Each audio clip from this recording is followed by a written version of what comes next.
pork chops, potatoes, broccoli, cheese, butter, bacon bits, sour cream. Who's ready to cook it up? This is not going to be super simple, but I will try my best to make it that way. Let's get started.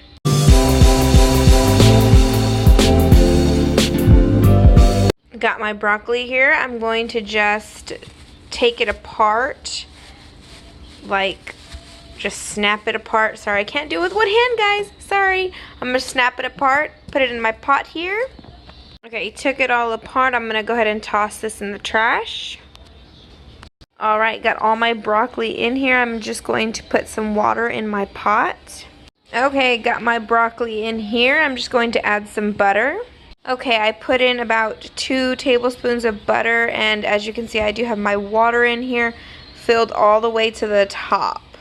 Well, not all the way to the top of the pot, but to where all of my broccoli are going to be underwater. Now I'm just going to put it on my stove. Alright, and I'm going to put my heat to medium, and I'm going to cover this so that the broccoli can cook. Like so. My broccoli is now coming to a boil, so I'm just going to give it a stir and put that lid back on and let them finish cooking. I still have my heat at medium. I don't change my heat when I'm cooking my broccoli, so I just leave it at medium the entire time. Okay, my broccoli is cooking very well. It is bubbling. How you can tell if your broccoli is done or not is by sticking a fork in one of them, and basically if it comes out right away, then it's done. I mean, if you like that texture of a little bit hard but not too hard but cooked, sorry if that doesn't make sense, but if you like it like that, you can go ahead and just turn it off and just eat them like that. I like them a little bit softer, so I'm going to go ahead and let them cook just a little bit longer. I am going to check my broccoli, poke my fork in it, and see how fast it slides off. Okay, that to me is good. So I'm going to go ahead and turn off my range, and I'm going to go ahead and drain these. Okay, got my broccoli here steaming. You can see the steam coming out of it. It looks beautiful.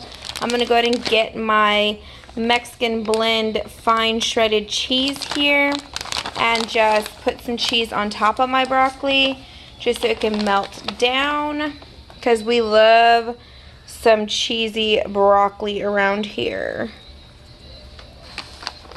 Now, I'm not going to put like a whole lot because I do need this cheese also for my... Oh, you know what? I have more cheese. That's all right. So we are not going to be stingy with this cheese at all. We do love some cheesy broccoli. So I'm just going to put it all on top and put the lid on it here in a moment and just let it sit there until we're ready to eat it. I know some people are probably like, you just made a healthy meal. Not very healthy. But we love this cheese. We love cheesy broccoli.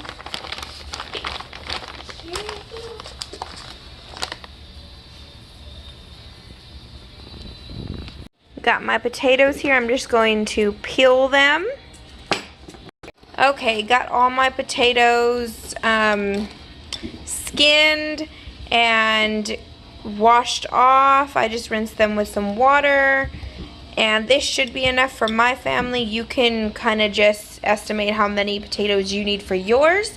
So now next I'm just going to give these a chop these up real quick. Okay, got all my potatoes chopped up here. I'm just going to take them over to my stove and get my pan ready here. I have my pan. I'm going to set it to medium heat. I'm going to get my nonstick spray and spray my pan like so. I'm going to get some vegetable oil that I have in my squeezy bottle here and just put some vegetable oil in there like so.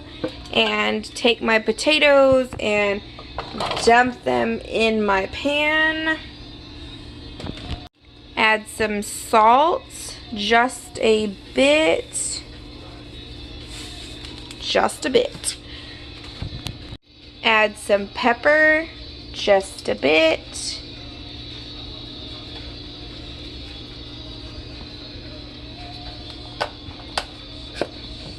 And then I have some bacon grease left over from this morning. I made some bacon, so I'm just going to take my bacon grease and pour it in there.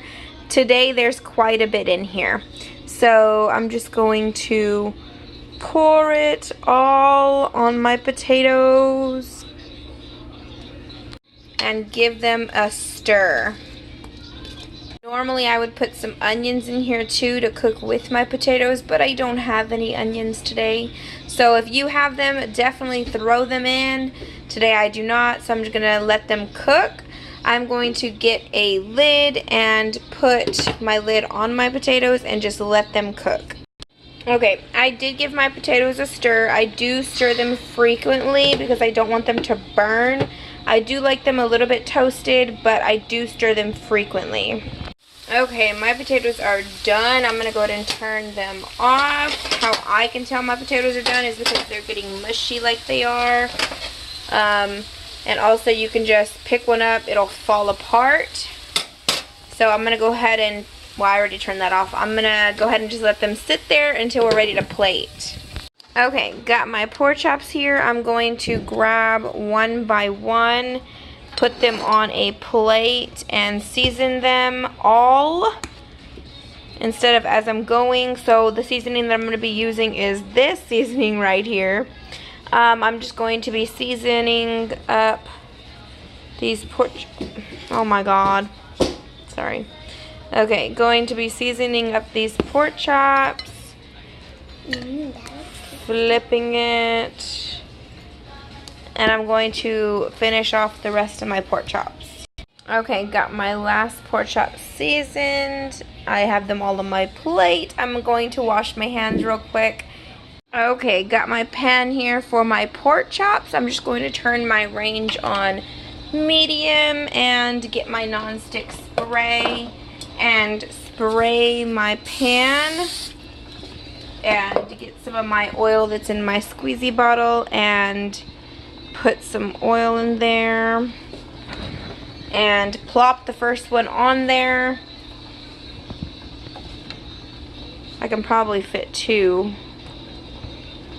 And me and my daughter, we love fatty pork chops. We are the only ones that love fatty pork chops. That is why I got fatty pork chops.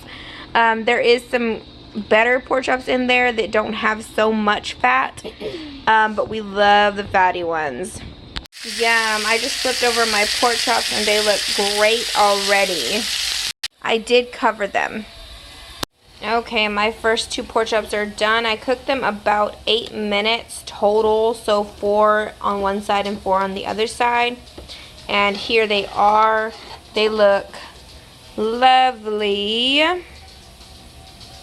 So I'm just going to let the other ones cook and then we'll be ready to plate.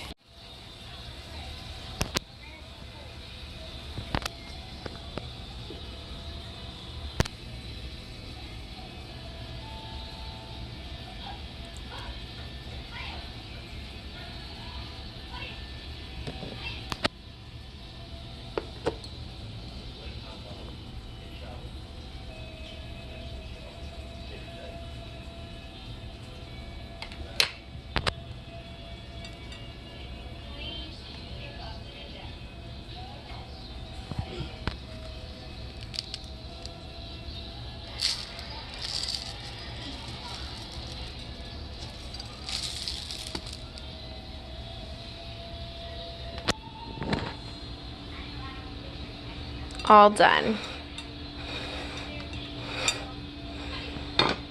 If you liked this dinner, give me a like. If you haven't already, please subscribe, and I'll see you in my next video.